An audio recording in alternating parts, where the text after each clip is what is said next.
بسم اللہ الرحمن الرحیم۔ درس نمبر 63۔ دل کی دنیا سخت کیوں ہے؟ اعوذ باللہ من الشیطان الرجیم، بسم اللہ الرحمن الرحیم۔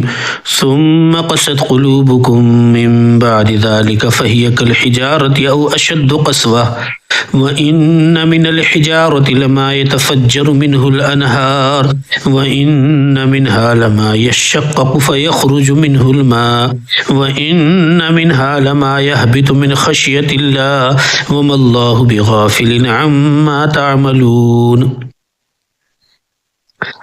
اس آیت کا ترجمہ،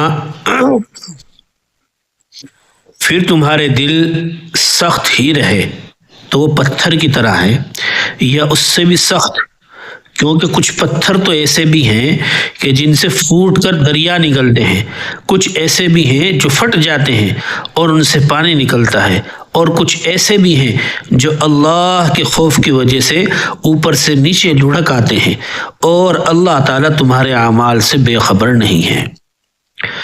اس آیت میں 5 باتیں بتلائی گئی ہیں۔ نمبر 1، اس کے بعد تمہارے دل پھر سخت ہو گئے، یہاں تک کہ وہ ایسے ہو گئے جیسے پتھر، بلکہ سختی میں کچھ ان سے بھی زیادہ۔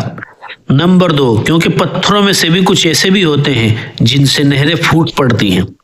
نمبر 3، اور انہی میں سے کچھ وہ ہوتے ہیں جو خود پھٹ پڑتے ہیں اور ان سے پانی نکل آتا ہے۔ نمبر 4، انہی میں وہ پتھر بھی ہیں جو اللہ کے خوف سے لڑھک جاتے ہیں۔ نمبر 5، جو کچھ تم کر رہے ہو اللہ اس سے بے خبر نہیں ہے۔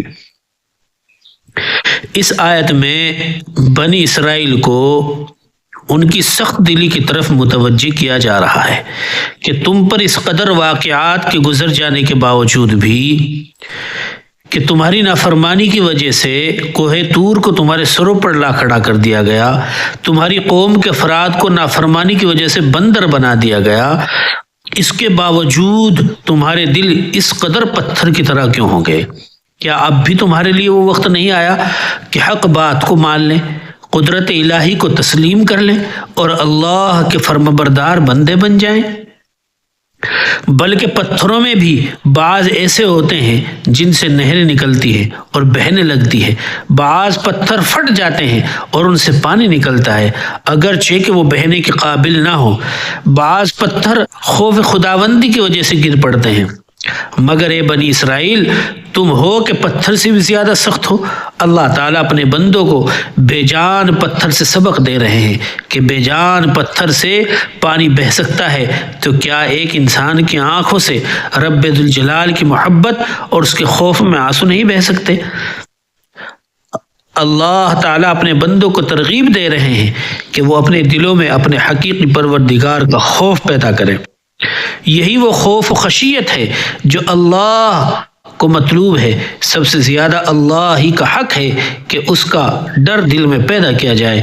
سورہ توبہ کی آیت نمبر 13 میں اللہ تعالیٰ نے فرمایا، فَاللَّهُ أَحَقُّ أَن تَخْشَوْهُ إِن كُنتُم مُؤْمِنِينَ۔